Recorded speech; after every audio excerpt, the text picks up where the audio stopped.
Assalamualaikum warahmatullahi wabarakatuh. Alhamdulillahirabbil alamin wa bihi nasta'in wa ala umuri dunya waddin. Wassalatu wassalamu ala asrafil anbiya'i wal mursalin wa ala alihi wa sahbihi ajmain amma ba'du. Alhamdulillah ya teman-teman, kita bisa berjumpa kembali dalam rangka presentasi kelompok. Sebelumnya, perkenalkan nama saya Wahyudi Ramadhani. Di sini saya ditemani oleh dua teman saya yang bernama Teh Ismi Kamila dan Kang Lutfikri Aryo. Kami dari kelas semester 5 C PAI STAI Yamisa Soreang. Di sini kami akan presentasi mengenai materi konsep dasar ilmu-ilmu Al-Quran untuk memenuhi tugas mata kuliah pembelajaran Al-Quran hadis. Disimak baik-baik ya teman-teman. Sebelumnya saya di sini diberi tugas untuk menyampaikan materi mengenai sejarah Al-Quran. Sebelum ke sejarah Al-Quran, saya akan menyebutkan dulu ada 4 kitab yang Allah turunkan di muka bumi ini.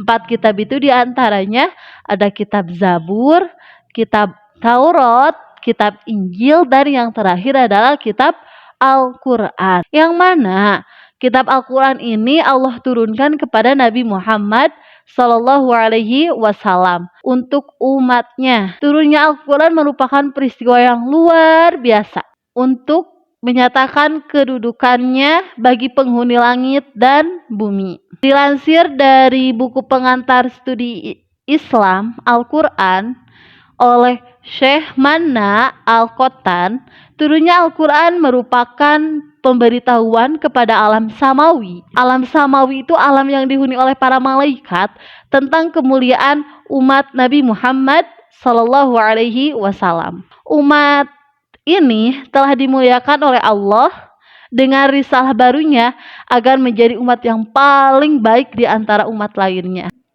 Peristiwa turunnya Al-Quran ini kepada Nabi Muhammad dikenal juga dengan istilah Nuzulul Quran.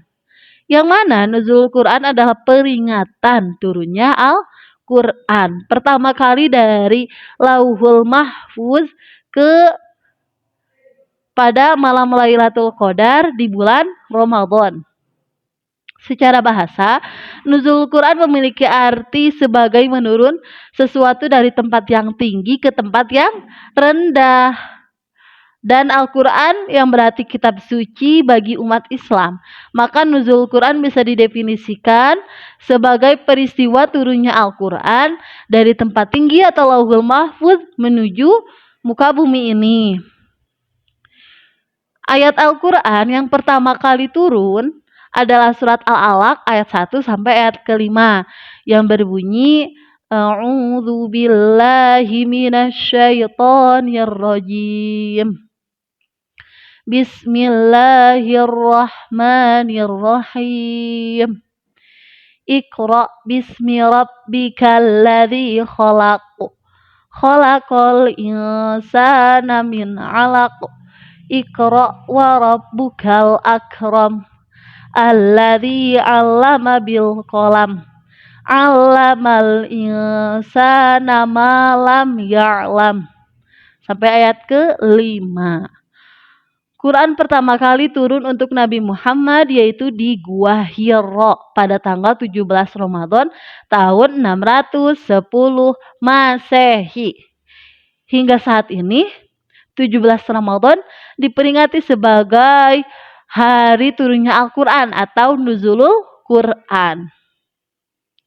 Turunnya ayat ini sekaligus menjadi awal kenabian Nabi Muhammad SAW karena pada saat itu juga, pada peristiwa itu juga Rasulullah diangkat menjadi Rasul Allah. Al-Quran diturunkan oleh Allah Subhanahu wa Ta'ala pada malam yang sangat mulia, yaitu malam Lailatul Qadar yang hanya ada di bulan Ramadan. Dari Lauhul Mahfuz ke langit dunia. Syekh Manna Al-Qottan dalam Mabahith fi Ulumil Quran mengatakan bahwa turunnya Al-Quran merupakan pemberitahuan untuk alam samawi yang dihuni oleh malaikat tentang kemuliaan yang dimiliki oleh umat Rasulullah Shallallahu Alaihi Wasallam, dan Al-Quran turun sebagai risalah baru agar menjadi umat yang paling mulia. Allah menurunkan Al-Quran kepada Nabi Muhammad melalui pelantara malaikat Jibril alaihi salam. Dan turunnya Al-Quran ini secara bertahap, tidak langsung seperti Al-Quran yang kita ketahui. Al-Quran diturunkan secara bertahap kurang lebih 23 tahun kepada Nabi Muhammad SAW untuk menjadi pedoman dalam kehidupan. Sejarah turunnya Al-Quran dimulai ketika Nabi Muhammad berusia 40 tahun pada tahun 610 Masehi. Pada saat itu Nabi Muhammad berada di Gua Hiro, lalu datanglah malaikat Jibril dan memberikan wahyu pertama kepada Nabi Muhammad, yaitu surat Al-Alaq ayat 1 sampai ayat 5 yang diawali dengan Iqra bismi rabbikal ladzi khalaq sampai ke ayat yang Allamal insana malam ya'lam. Setelah itu Al-Quran turun secara bertahap kurang lebih 23 tahun. Turunnya Al-Quran menyesuaikan dengan keadaan sosial, dengan permasalahan sosial, krisis moral dan keagamaan yang terjadi pada saat itu. Seperti adanya Abu Lahab yang menyerang Rasulullah, maka turunlah surat Al-Lahab. Sejarah turunnya Al-Quran terbagi menjadi 2 periode. Ada periode Mekah dan periode Madinah. Yang mana ketika periode Mekah, ayat atau surat yang turun merupakan surat Makkiyah. Pada periode Madinah, ayat atau surat yang turun disebut surat Madaniyah. Dalam periode Mekah, ayat yang turun berisi ajaran mengenai tauhid atau akidah atau keimanan kita kepada Allah dan Rasul-Nya. Periode Mekah menurunkan 86 surat yang diturunkan dalam jangka waktu 12 tahun 5 bulan. Dan dalam periode Madinah, ayat yang turun umumnya berkaitan dengan hubungan manusia dengan manusia lainnya, hubungan sosial, aturan-aturan dalam kehidupan Islam, serta hukum Islam. Periode ini dimulai setelah hijrahnya Rasulullah ke Madinah, kisaran umur 52 tahun. Periode Madinah menurunkan 28 surat dalam jangka waktu 9 tahun 9 bulan. Ayat yang terakhir yang diturunkan kepada Rasulullah adalah surat Al-Maidah ayat ke-5. Pada saat Al-Quran diturunkan kepada Rasulullah melalui perantara malaikat Jibril, Al-Quran belum berupa mushaf yang kita kenal sekarang. Al-Quran tersebut masih berupa ayat-ayat yang turun yang langsung diingat oleh para sahabat. Dan ada sebagian juga sahabat yang menuliskan di tulang belulang atau di batu atau di daun dan lainnya. Kemudian setelah Rasulullah wafat, banyak sekali para sahabat yang sudah menjadi hafidz, yang sudah menghafal Al-Quran, meninggal di medan perang. Oleh karena itu, khalifah pertama yaitu Sayyidina Abu Bakar As-Siddiq merasa khawatir akan kesucian kemurnian Al-Quran itu akan hilang, karena orang-orang yang menghafal Al-Quran juga hilang atau meninggal. Oleh karena itu Sayyidina Abu Bakar berinisiatif untuk membuat pembentukan panitia untuk mengumpulkan ayat-ayat Al-Quran yang dipimpin oleh Sayyidina Zaid bin Sabit. Dan oleh panitia itu dikumpulkan Al-Quran yang sudah ditulis di buku, sudah ditulis di kulit, di tulang, di buku, di batu dan lain-lain. Karena pada saat itu belum ada yang namanya buku. Nah, setelah dikumpulkan melalui beberapa tahap dari waktu ke waktu, sampailah di khalifah ketiga, Khalifah Sayyidina Utsman bin Affan. Pada saat khalifah ketiga, kembali oleh Sayyidina Utsman bin Affan yang sudah dikumpulkan, distandarisasikan, disamakan, agar tidak terjadinya perbedaan. Karena orang Arab itu ada beberapa dialek, makanya berbeda, ada yang A, ada yang B. Makanya sama Sayyidina Utsman bin Affan distandarisasikan, disamakan semuanya dan dijadikan mushaf Utsmani, mushaf yang kita kenal sekarang. Al-Quran yang sering kita baca sekarang yaitu mushaf Utsmani, karena dicetaknya pada zaman Khalifah Sayyidina Utsman bin Affan. Dan Al-Quran yang sudah dicetak menjadi mushaf Utsmani tersebut kemudian disebarluaskan ke pelosok-pelosok dunia. Dengan para sahabat disebarluaskan. Sampai sekarang kita pun menikmati hasil Al-Quran yang telah dimushafkan. Kemudian kesucian Al-Quran dari pertama turun kepada Nabi Muhammad hingga saat ini masih tetap Al-Quran yang sama. Tidak ada satu huruf, tidak ada satu harokat pun yang berbeda. Karena Allah menjamin kesucian dan kemurnian Al-Quran. Tidak ada seorang pun yang mampu menghilangkan satu harokat pada Al-Quran. Karena Allah jaga dengan para hafidh-hafidhoh. Tidak hanya di Arab saja. Hafidh-hafidhoh tersebut di Indonesia saja sekarang sudah banyak sekali yang sudah menjadi hafidh-hafidhoh. Dan semoga kita semua tergolong, semoga kita semua bisa menjadi hafidh-hafidhoh. Amin ya robbal alamin. Mungkin penjelasan mengenai sejarah Al-Quran sekian, dan penjelasan lainnya akan dilanjutkan oleh Kang Lutfi yang akan menjelaskan mengenai proses pewahyuan Al-Quran, dan Teh Ismi Kamilah yang akan menjelaskan sejarah pembukuan penghimpunan Al-Quran. Oleh karena itu, kita simak baik-baik ya penjelasan dari dua teman saya selanjutnya. Proses pewahyuan Al-Quran. Berkenaan dengan cara kaifiat Al-Quran diwahyukan, Syekh Muhammad Ali Sabuni menjelaskan bahwa Al-Quran diwahyukan dalam dua tahap.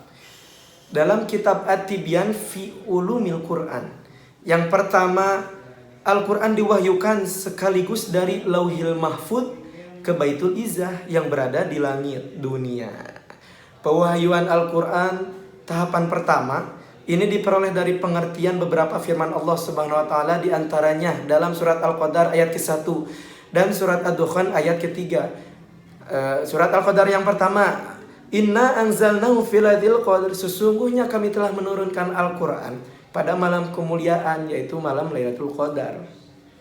Dan Ad-Dukhan ayat ketiga, Inna anzalnahu fi lailatin mubarakatin inna kunna munzirin, sesungguhnya kami menurunkannya, yaitu Al-Quran, pada suatu malam yang diberkahi, dan sesungguhnya kamilah yang memberi peringatan. Quran surat Ad-Dukhan ayat ketiga.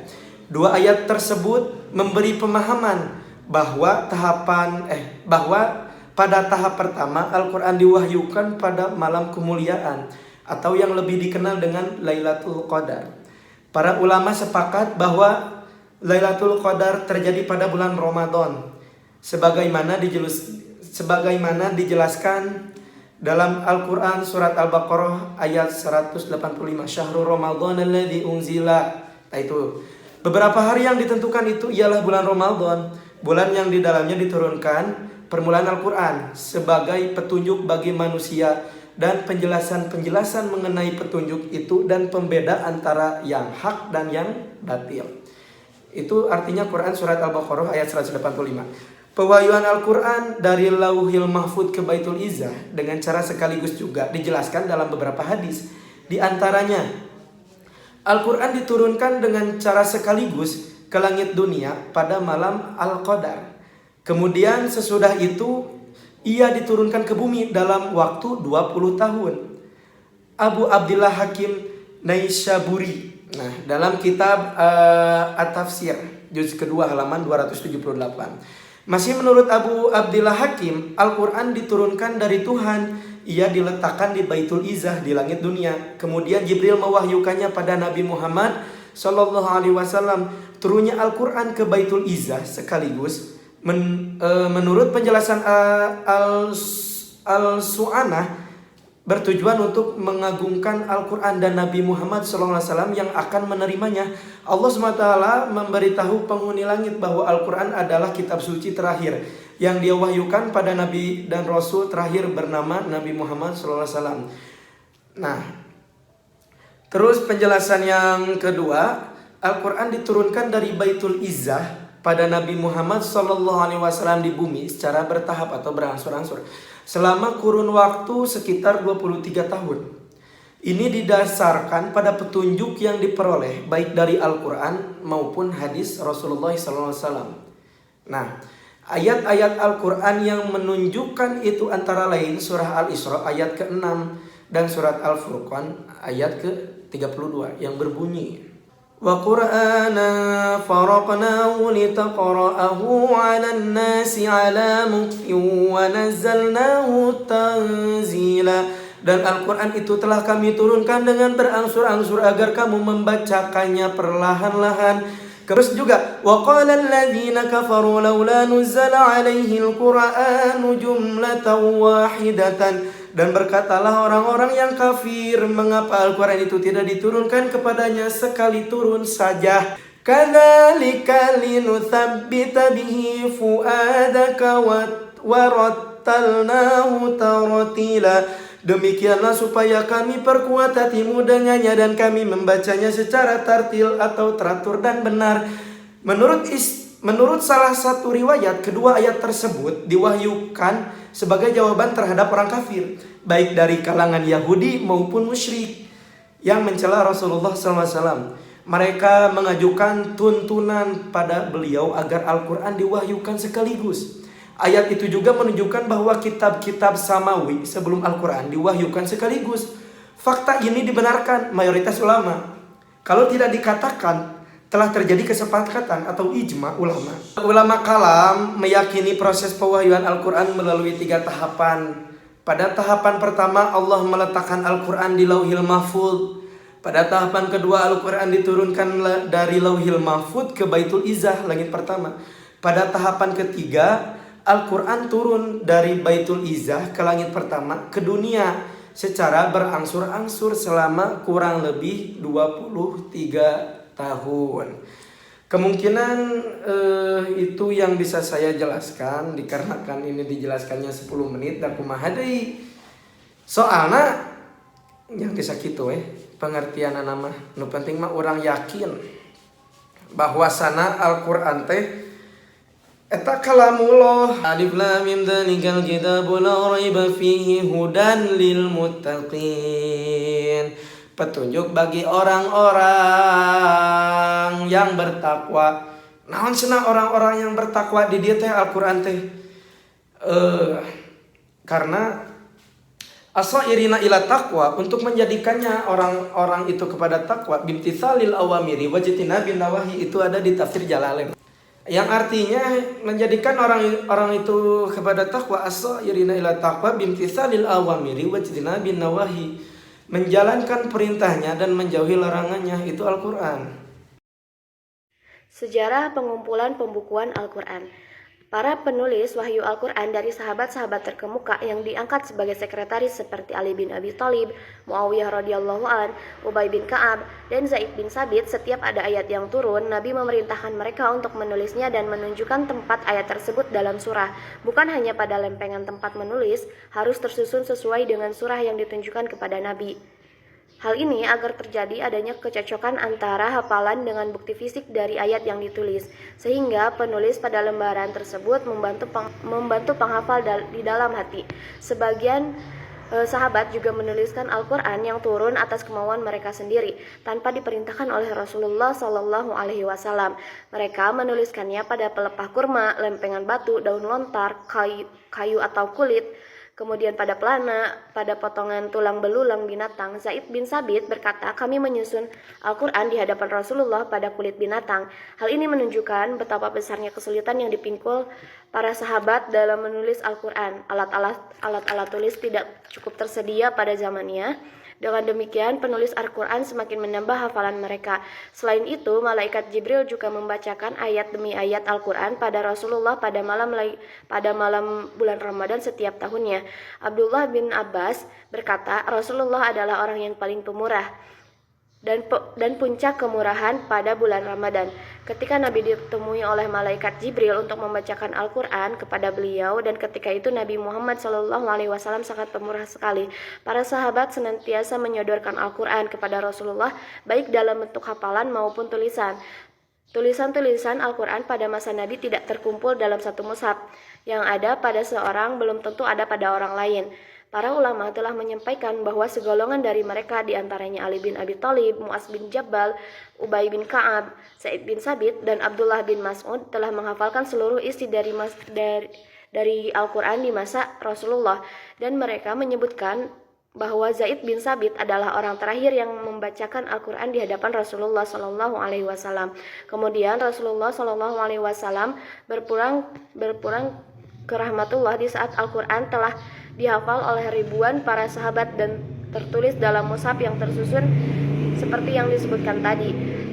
Tiap-tiap ayat dan surah-surah dipisahkan atau diterbitkan ayat-ayatnya saja, dan setiap surah berada dalam satu lembar yang terpisah. Tetapi memang benar bahwa Al-Quran belum lagi dijilid dalam satu mushaf yang menyeluruh, sebab Rasulullah selalu menanti turunnya wahyu dari waktu ke waktu. Di samping itu, terkadang terdapat ayat yang menasah atau menghapuskan sesuatu yang sudah turun sebelumnya. Susunan atau tertib penulisan Al-Quran tidak menurut tertib turunnya, tetapi setiap ayat yang turun dituliskan di tempat penulisan sesuai dengan petunjuk Rasulullah Shallallahu Alaihi Wasallam. Beliau sendiri yang menjelaskan bahwa ayat ini harus diletakkan di dalam surat ini. Andai kata pada masa Nabi Muhammad, Al-Quran seluruhnya dikumpulkan di antara dua kafar sampul dalam satu mushaf, hal-hal demikian tentu akan membawa perubahan bila wahyu turun lagi.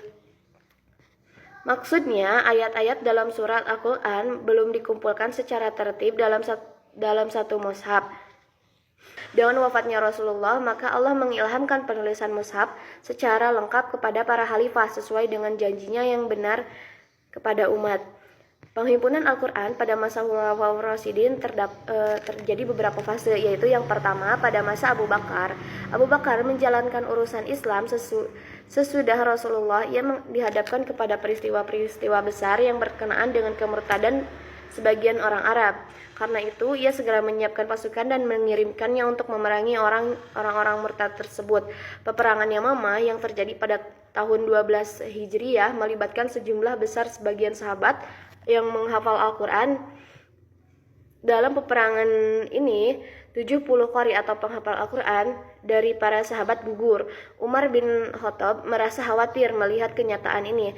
Lalu ia menghadap Abu Bakar dan mengajukan usul kepadanya agar pengumpulan dan pembukuan Al-Quran, karena dikhawatirkan akan musnah sebab peperangan Yamamah telah banyak membunuh para qari.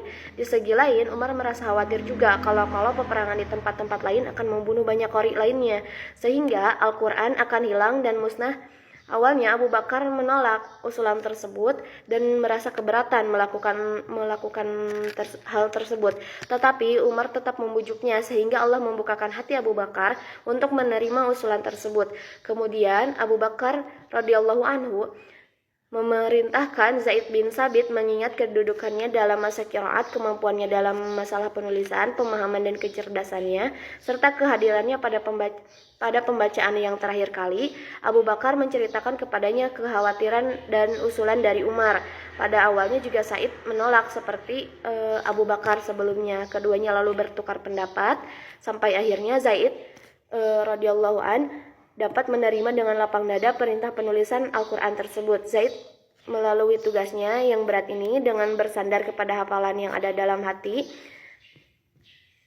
dengan hafalan para qori dan catatan yang ada pada para penulis. Kemudian lembaran-lembaran atau kumpulan tersebut disimpan di tangan Abu Bakar. Kemudian Zaid berkata, Abu Bakar memanggilku untuk menyampaikan berita mengenai korban perang Yamamah. Ternyata Umar sudah ada di sana. Abu Bakar berkata, Umar telah datang kepadaku dan mengatakan bahwa perang Yamamah telah menelan banyak korban dari kalangan penghafal Al-Quran, dan ia khawatir kalau terbunuhnya para qori akan membuat sebagian besar Al-Quran akan musnah. Ia menganjurkan agar aku memerintahkan seseorang untuk mengumpulkannya. Pada masa Khalifah Abu Bakar, Zaid bin Sabit mendapat tugas sangat penting untuk membukukan Al-Quran. Abu Bakar memanggilnya dan menceritakan semuanya. Kemudian dengan pertimbangan yang penuh, Zaid bin Sabit menyetujui tugas ini dan segera membentuk tim khusus. Zaid membuat 2 butir outline persyaratan pengumpulan ayat-ayat Al-Quran. Kemudian Khalifah Abu Bakar menambahkan 1 persyaratan lagi, jadilah 3 persyaratan.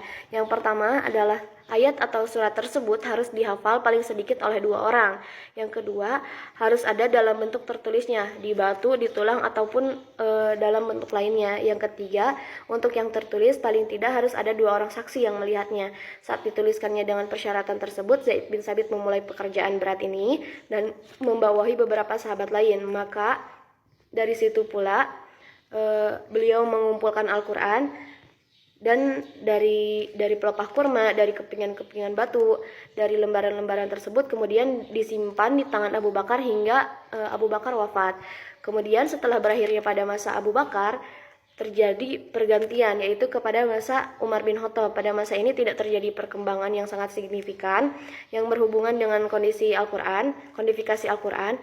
Hal ini karena Khalifah Umar bertugas melanjutkan apa yang telah dicapai oleh Khalifah Abu Bakar, kemudian untuk mengembangkan misi dan menyebarkan Islam dan mensosialisasikan ajaran Islam, yaitu Al-Quran ke berbagai wilayah Daulah Islamiyah baru yang berhasil dikuasai.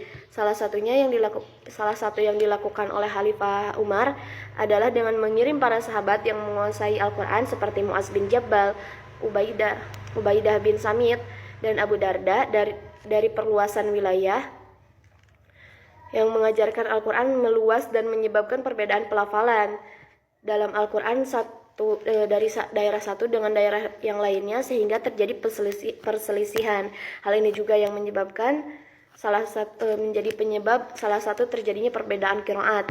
Kemudian terjadi pergantian lagi, yaitu pada masa Utsman bin Affan, yaitu penyebaran Islam bertambah dengan para penghafal Al-Quran pun tersebar di berbagai wilayah, dan penduduk di setiap wilayah mempelajari qiraat atau bacaan yang dikirim kepada mereka yang datang dari Syam atau Syria mengikuti qiraat Ubay bin Ka'ab, sementara yang berasal dari Irak membaca sesuai qiraat Ibnu Mas'ud.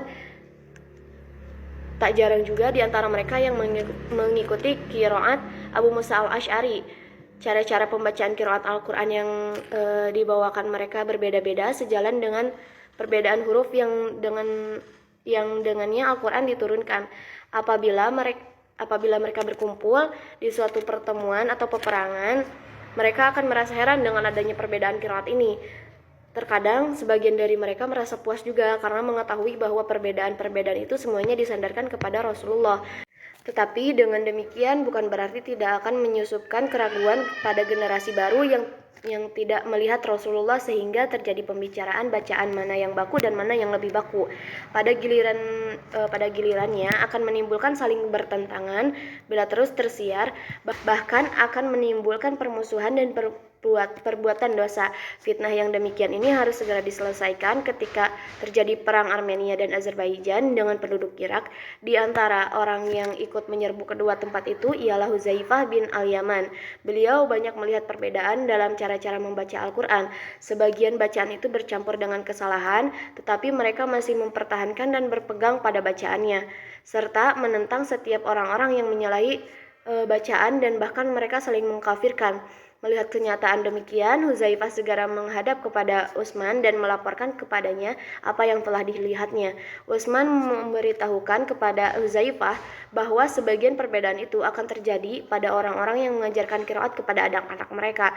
Anak-anak itu akan tumbuh, sedang di antara mereka terdapat perbedaan dalam qiraat.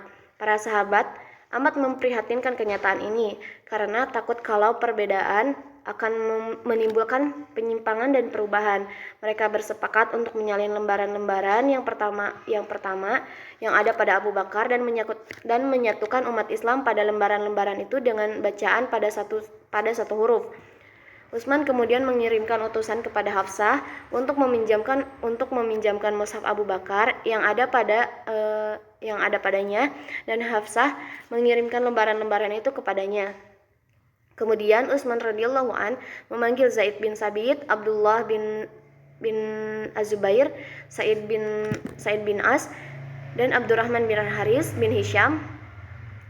Ketiga orang terakhir ini adalah orang Quraisy yang memerintahkan mereka agar menyalin dan memperbanyak mushaf, serta memerintahkan pula agar apa yang diperselisihkan oleh Zaid dengan ketiga orang Quraisy itu ditulis dalam bahasa Quraisy, karena Al-Quran turun dengan logat mereka. Dari Anas radhiyallahu an, Huzaifah bin Al-Yaman datang kepada Utsman radhiyallahu an. Ia pernah ikut berperang melawan penduduk Syam, bagian dari Armenia dan Azerbaijan, bersama dengan penduduk Irak. Huzaifah amat sangat terkejut dengan perbedaan yang ada pada bacaan. Lalu ia berkata kepada Utsman, "Selamatkanlah umat ini sebelum mereka terlibat dalam perselisihan." Kemudian Utsman mengirimkan surat kepada Hafsah yang isinya, "Sudilah kiranya Anda mengirimkan lembaran-lembaran yang berisi Al-Quran, kami akan menyalinnya menjadi beberapa mushaf. Setelah itu kami akan mengembalikannya." Hafsah radhiyallahu an mengirimkannya kepada Utsman, dan Utsman memerintahkan Zaid bin Sabit, Abdullah bin Zubair, Sa'ad bin As, dan Abdurrahman bin Haris untuk menyalinnya. Mereka pun menyalin dengan menjadi beberapa mushaf. Utsman berkata kepada ketiganya, "Bila kamu berselisih pendapat tentang Zaid bin Sabit tentang sesuatu dari Al-Quran, maka tulislah dengan logat Quraisy, karena Al-Quran diturunkan dengan bahasa Quraisy." Mereka melakukan perintah itu. Setelah mereka selesai menyalinnya menjadi beberapa mushaf, Utsman mengembalikan lembaran-lembaran asli kepada Hafsah. Kemudian Utsman mengirimkan salinan ke setiap wilayah dan memerintahkan agar semua Al-Quran atau mushaf lainnya dibakar. Yang ditahannya satu mushaf untuk di Madinah, yaitu mushafnya sendiri yang dikenal dengan mushaf Imam. Kemudian pada masa Ali bin Abi Thalib, penyempurnaan diadakan pada masa Ali bin Abi Thalib. Pada masa ini Al-Quran sudah diberi harkat dan tanda baca secara berangsur-angsur terus disempurnakan. Pemeliharaan Al-Quran dilakukan dari waktu ke waktu, terutama ketika dunia tulis-menulis mengalami kemajuan dalam hal percetakan akan hal-hal buku dan media cetak lainnya. Al-Quran pun untuk pertama kalinya dicetak di Hamburg di Jerman pada abad ke-17. Mungkin sekian presentasi makalah kelompok 1 matkul pembelajaran Al-Quran hadis. Semoga ilmu yang kita sampaikan dapat diamalkan dan semoga menjadi bekal untuk kedepannya. Mohon maaf apabila ada kata-kata yang salah. Wallahu muwaffiq ila aqwamit thoriq. Wassalamualaikum warahmatullahi wabarakatuh.